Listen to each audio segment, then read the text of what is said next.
बिस्मिल्लाहिर्रहमानिर्रहीम।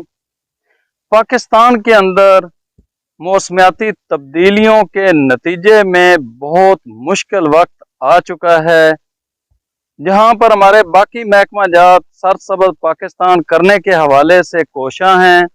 मेरी गवर्नमेंट पाकिस्तान से ये गुजारिश है कि मुझे चोलिस्तान के अंदर कोई बड़ा रकबा अलाट किया जाए, जहां पर मैं इस तरह का जंगल खड़ा कर सकूं कि जिसको पूरी दुनिया के अंदर इज्जत की निगाह से देखा जाए।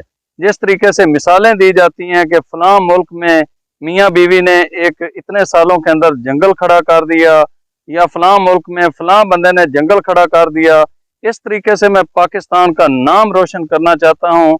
पाकिस्तान के अंदर 3 से 5 साल के अंदर एक बड़ा जंगल खड़ा करना चाहता हूँ। इस हवाले से गवर्नमेंट मेरा साथ दे, ना सिर्फ मुझे ज़मीन अलाट करे बल्कि जो ज़रूरी अखराजात हैं वो भी मुझे दिए जाएं, ताकि मैं एक ऐसा जंगल बनाऊं जिसकी वजह से हमारे इस मुल्क को ज़्यादा से ज़्यादा फ़ायदा हो सके।